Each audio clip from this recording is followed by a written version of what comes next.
The door slammed hard enough to rattle the glass walls of the penthouse office, and every conversation died instantly. Mr. Liang didn't shout. He never had to. The silence that followed his footsteps was louder than any scream. The assistant froze near the window, tablet clutched to her chest, her breath shallow. Two executives stood mid-argument by the long black table, mouth slightly open, eyes darting. Mr. Liang walked past them without a glance, loosened his cufflinks with deliberate calm, and placed a thin envelope at the center of the table.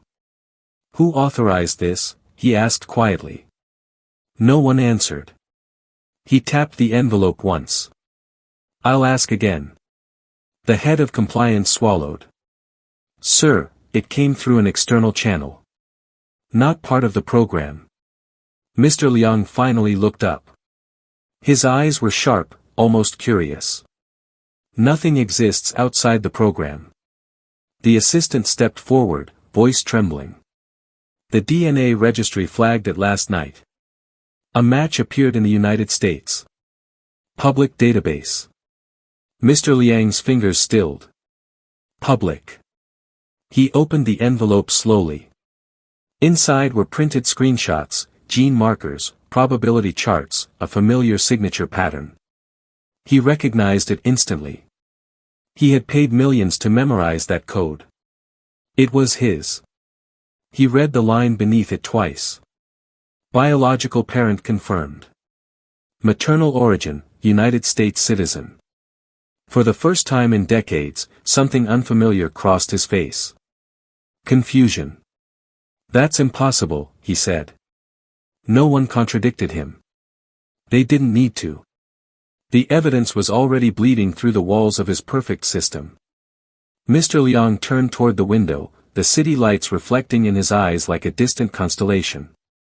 For 30 years, everything had worked. Every child accounted for. Every surrogate screened, contracted, silenced. Every birth recorded, archived, sealed. His legacy was not emotional. It was mathematical. 103 children. All born into silence. Except this one. "Where is the boy?" he asked. The assistant hesitated. "He's not in custody. He wasn't raised under our protocols." Mr. Liang turned slowly. "Explain." She inhaled sharply. "He's 22. Lives in California. His name is Ethan Cole." The name echoed strangely in the room, like it didn't belong. Mr. Liang sat down. That alone sent a ripple of unease through everyone present. "Begin from the beginning," he said. And so they did. Years earlier, when the program was still expanding, Mr. Liang had traveled frequently under different identities. Conferences. Investments. Philanthropy dinners. The kind of places where names blurred and intentions were assumed. Somewhere in that blur, a woman existed who was never meant to matter. Her name was Claire. At least, that's what she told him. She was American, intelligent, cautious, not impressed by money. She asked questions. She laughed easily. She never signed anything. And when she left with no contracts, no payments, and no idea who he truly was. Mr. Liang had forgotten her. Or so he thought. Now, 22 years later, her son had just announced himself to the world without even knowing it. In a small apartment thousands of miles away, Ethan Cole stared at his laptop screen, his knee bouncing uncontrollably. The email sat open, unread for the third time. "You have new DNA relatives." He laughed nervously. "This has to be wrong," he muttered. His friend Jason leaned over the back of the couch. "Dude, didn't you say your dad was like, nobody?" Ethan shrugged. "My mom always said it didn't matter." Jason smirked. "Guess it matters now." Ethan clicked. The page loaded slowly, each second stretching thin. Then the names appeared. Dozens of them. Not cousins. Not distant relatives. Half-siblings. His mouth went dry. What the hell, he whispered. Jason leaned closer. Is that normal? No, Ethan said flatly. This is not normal. He scrolled. The locations were worse than the names. China. Singapore. Finland. Brazil. Places he'd never been, connected to people who shared his face in percentages and charts. Then his phone buzzed. Unknown number. He ignored it. It buzzed again. Jason raised an eyebrow.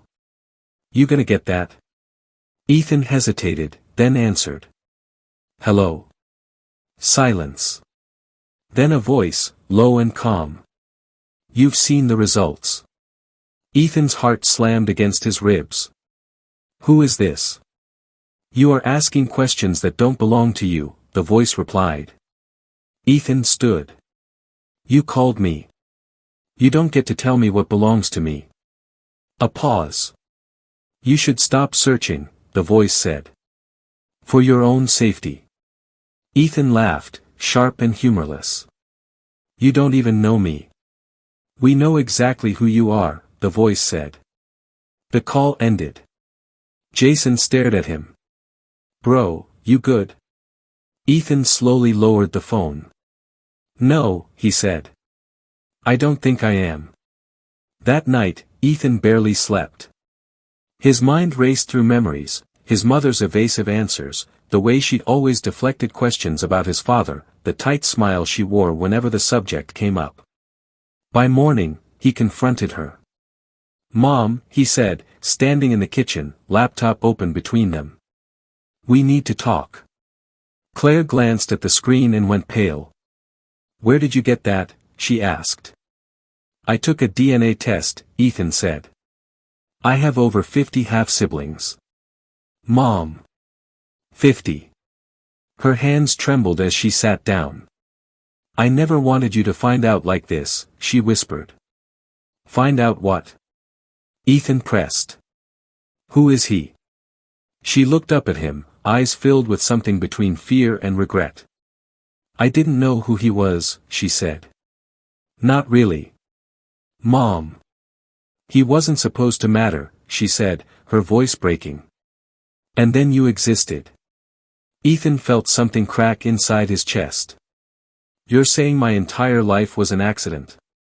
No, she said quickly. You were the only real thing in that moment. His phone buzzed again. This time, the message was a single sentence. You were not meant to exist outside the system. Ethan stared at the screen, pulse roaring in his ears. Somewhere across the ocean, Mr. Liang closed a secure file and spoke to his legal counsel without emotion. Contain him, he said. Quietly. And for the first time since the program began, silence was no longer guaranteed. Ethan didn't reply to the message. He couldn't. His fingers hovered over the screen, numb, as if whatever he typed might pull something violent into his life. The word stared back at him, cold and deliberate. You were not meant to exist outside the system. What system? He whispered. Claire watched him from across the kitchen, her coffee untouched, her shoulders tense. They contacted you already, didn't they? Ethan looked up sharply. They. She closed her eyes for a moment, as if bracing herself. I always knew this day might come, she said quietly. I just hoped it wouldn't. Mom, Ethan said, his voice rising despite himself.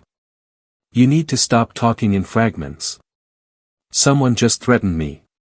I deserve the full truth. She nodded slowly. You're right.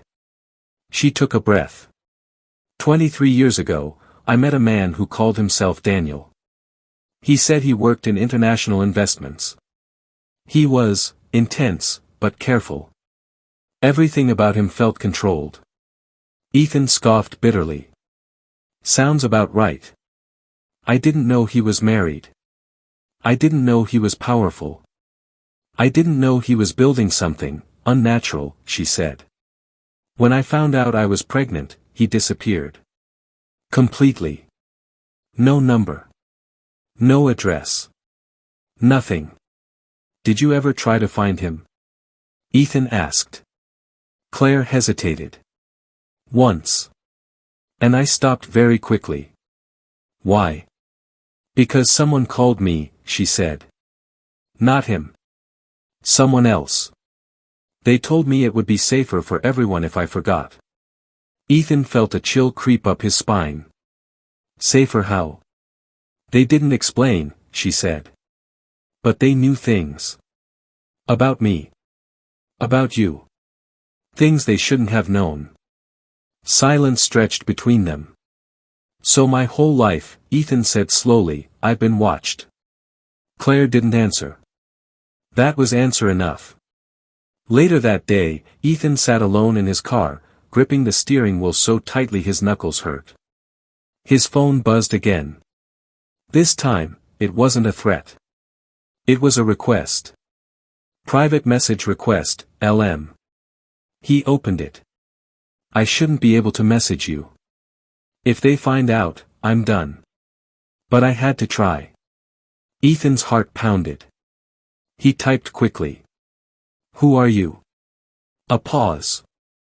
Then 3 dots appeared. Disappeared. Appeared again. I think. I'm your sister. Ethan sucked in a breath. This didn't feel real. It couldn't be. How did you find me? He typed. Through the registry leak.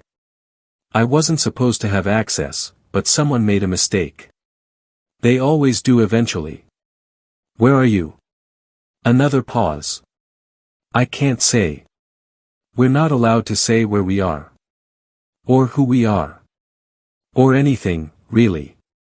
Then why are you talking to me? Ethan typed. Because you're different. You're not owned. The word hit him harder than any threat had. Owned. I saw your profile go public, she replied. I saw your name. Your face.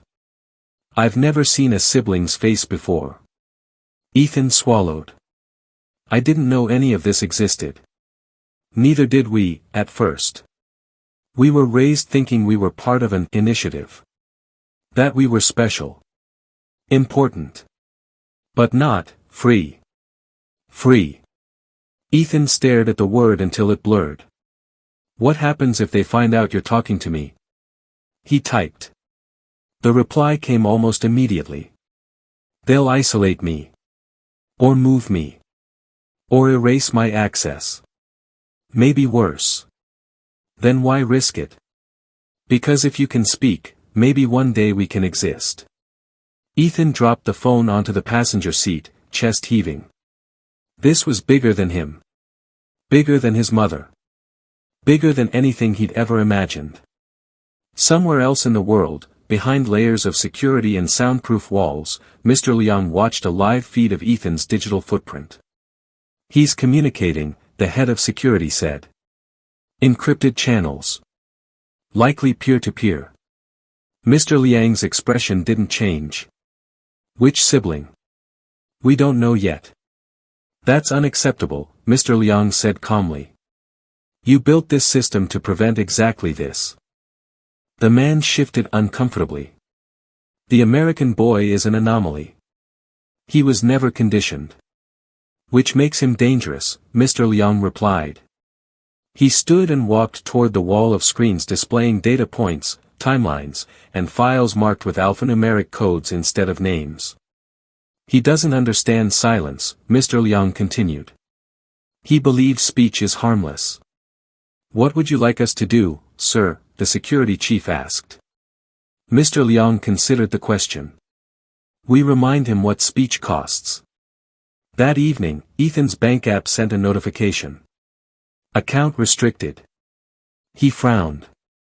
Tried another app. Same result. His email refreshed on its own. Messages vanished. His social media accounts logged him out simultaneously. What the hell, he muttered. His phone rang. Unknown number again. He answered. Stop messing with my life. The voice on the other end was different this time. Older. Heavier. Your life was always ours to protect, it said. Protect from what? Ethan snapped. From consequences, the voice replied. You're standing too close to a machine you don't understand. Ethan laughed, anger bubbling over. You don't get to shut me up. I didn't sign anything. No, the voice said calmly. But your mother benefited from our mercy. Ethan froze. Don't talk about her. She lives peacefully, the voice continued. Because she complied. You are testing our patience. Who are you? Ethan demanded. A pause. I am someone who values order, the voice said. And you are disorder. The call ended. Ethan slammed the phone onto the couch, breath shaking. For the first time, fear cut through his anger, not fear for himself, but for his mother. For the woman who had raised him, protected him, lied for him. He messaged LM again. They're shutting things down, he typed. They're watching. Her reply came slower this time. They're scared of you. Why? Because you exist where silence doesn't work. Ethan leaned back, staring at the ceiling. If I speak publicly, he typed, will it help you? Minutes passed. Finally, her reply appeared. It would change everything. Or destroy us. Ethan closed his eyes. Somewhere across the ocean, Mr. Liang reviewed a single photo pulled from an old archive, a young woman smiling on a beach, unaware of how close she had come to dismantling an empire. Find the boy, Mr. Liang said softly. Before he decides who he wants to be. And for the first time, the system began to bend under the weight of one unplanned voice. Ethan didn't sleep that night. Every sound outside his apartment felt louder than it should have been, the hum of passing cars, a neighbor's door closing, the distant bark of a dog. He sat on the edge of his bed, laptop open, phone in his hand, refreshing pages that no longer loaded. By morning, his fear had hardened into something else. Resolve. Claire watched him move through the kitchen, calm in a way that scared her more than panic ever could.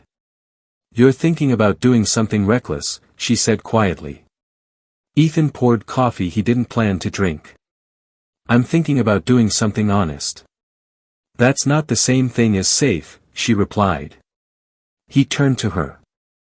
They already crossed the line, Mom. They froze my accounts. They threatened you. Silence didn't protect us. It just delayed this. Claire's eyes filled with tears. I spent 22 years trying to keep you invisible. And look where invisible got us, Ethan said, softer now. They know my name. They know my face.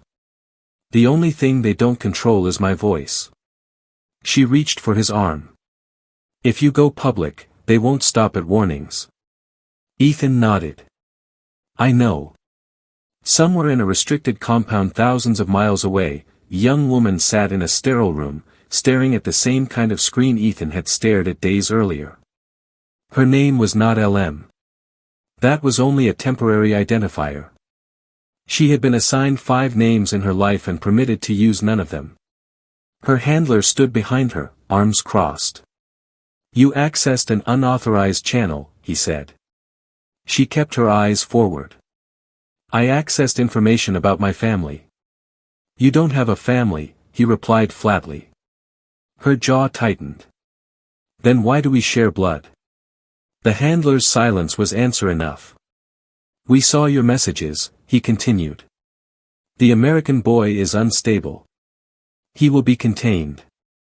No, she said suddenly, surprising even herself. The handler raised an eyebrow. Excuse me. He's not unstable, she said. He's unconditioned. There's a difference.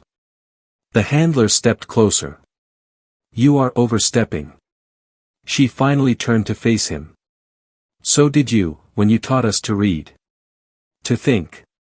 To ask questions. You created this. His expression hardened. You forget your place. She smiled faintly. I think you forgot what happens when people realize they never had one.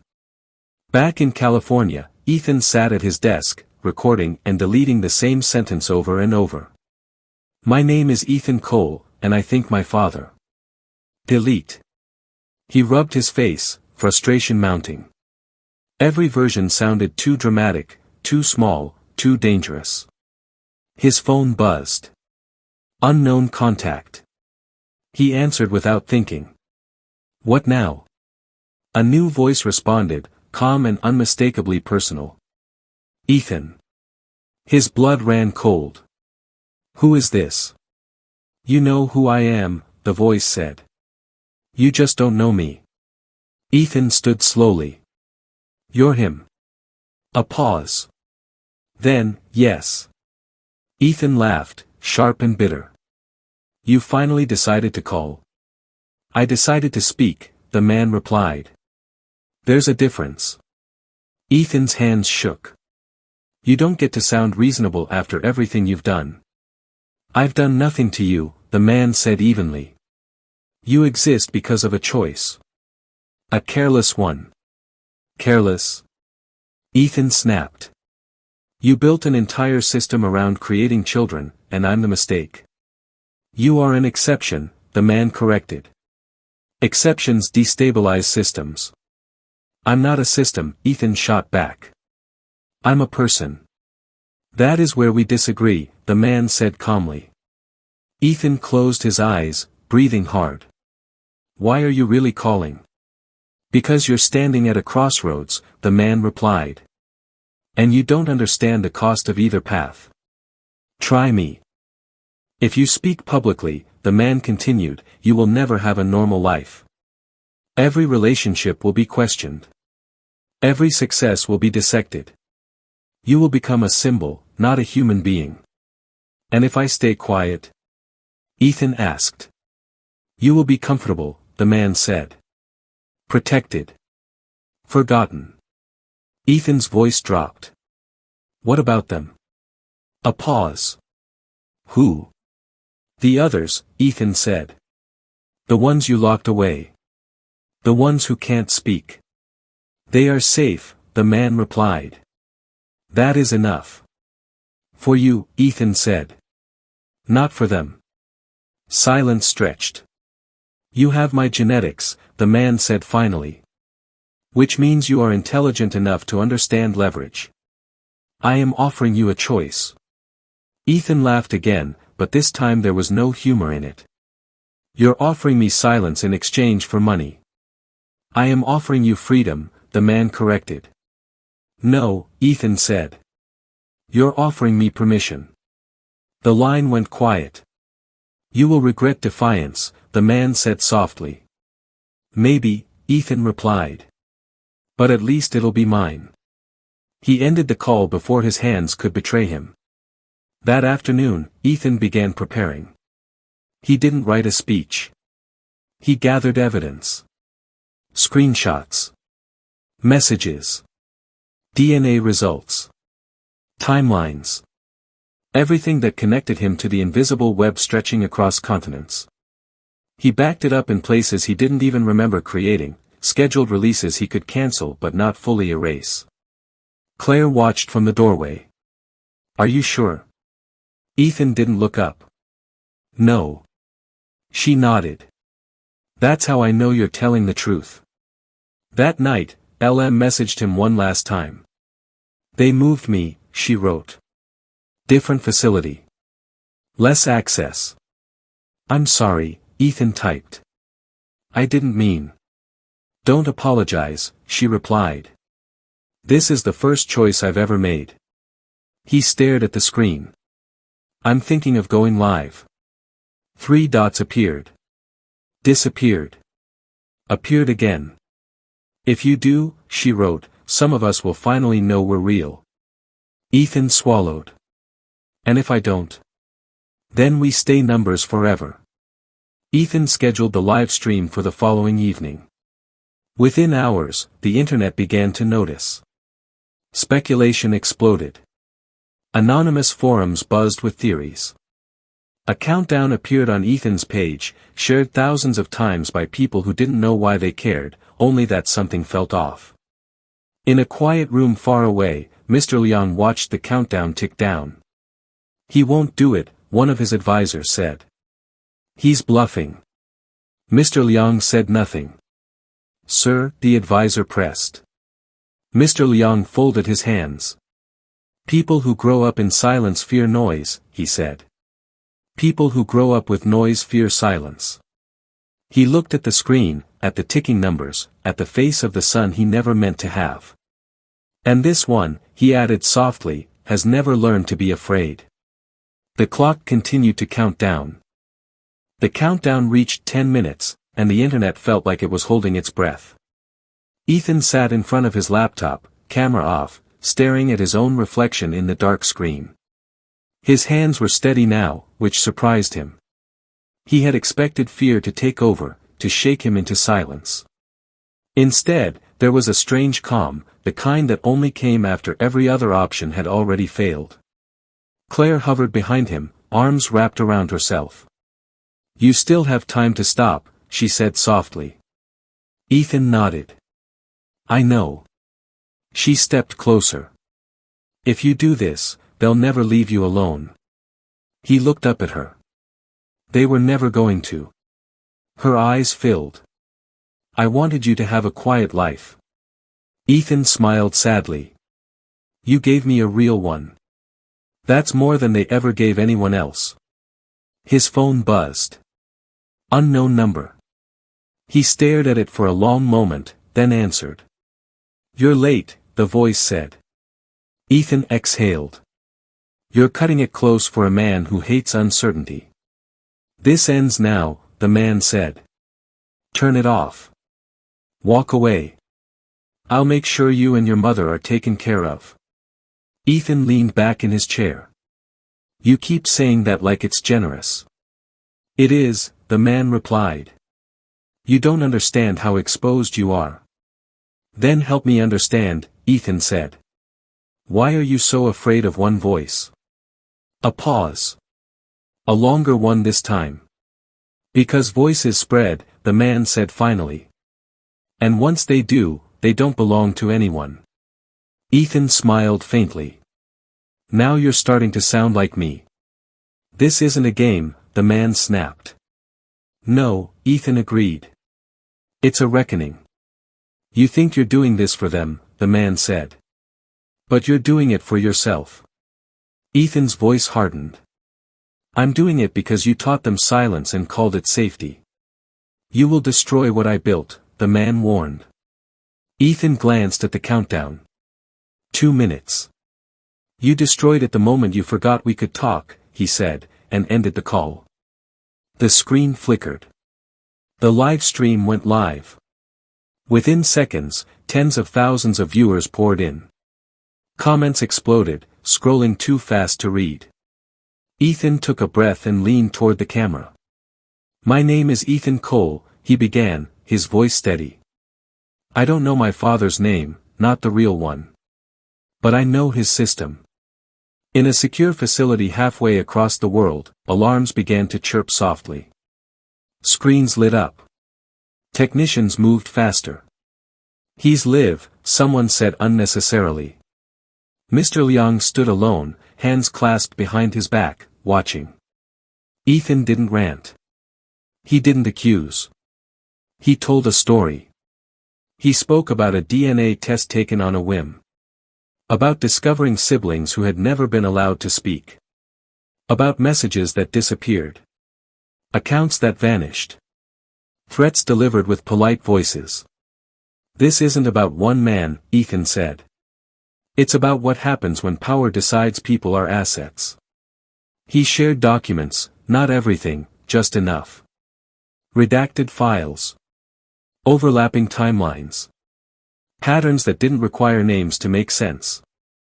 The comments shifted. Skepticism turned into questions.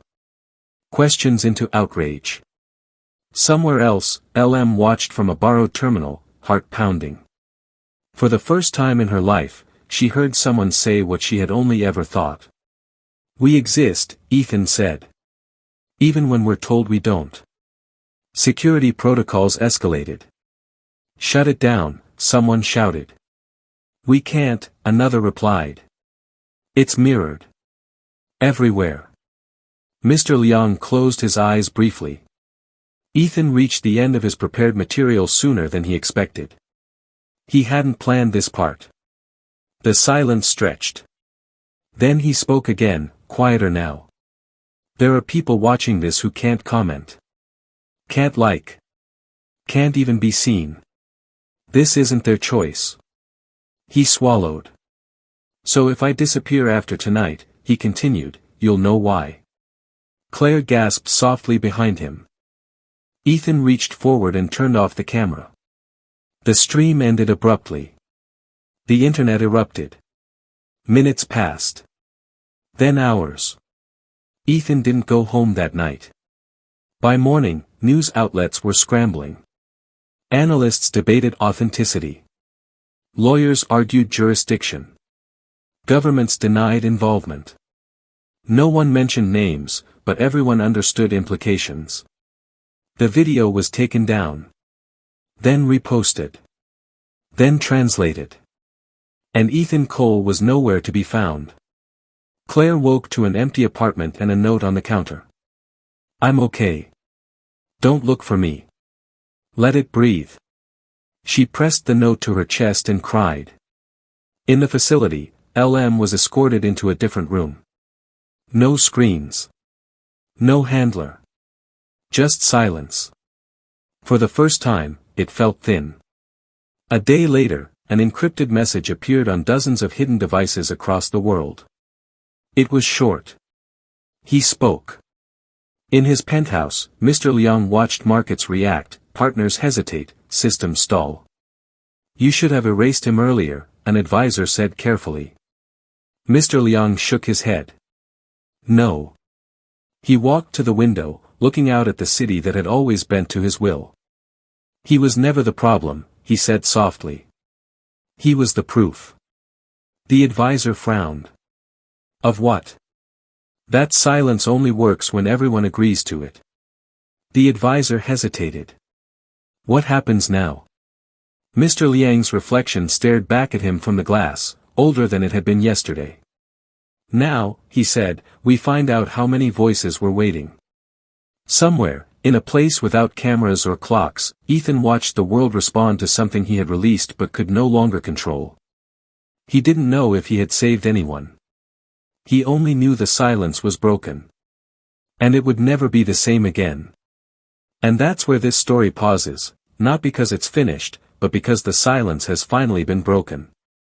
Ethan's voice didn't end a system overnight, but it cracked something that was never meant to be touched. And once cracks appear, they spread.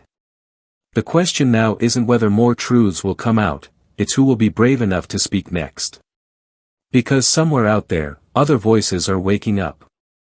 If you want to find out what happens next, what the billionaire does, what becomes of the hidden children, and whether Ethan's choice saves or destroys everything. The silence is gone now. And the story is just beginning. Please like the video, subscribe to the channel, and turn on notifications so you don't miss what comes next.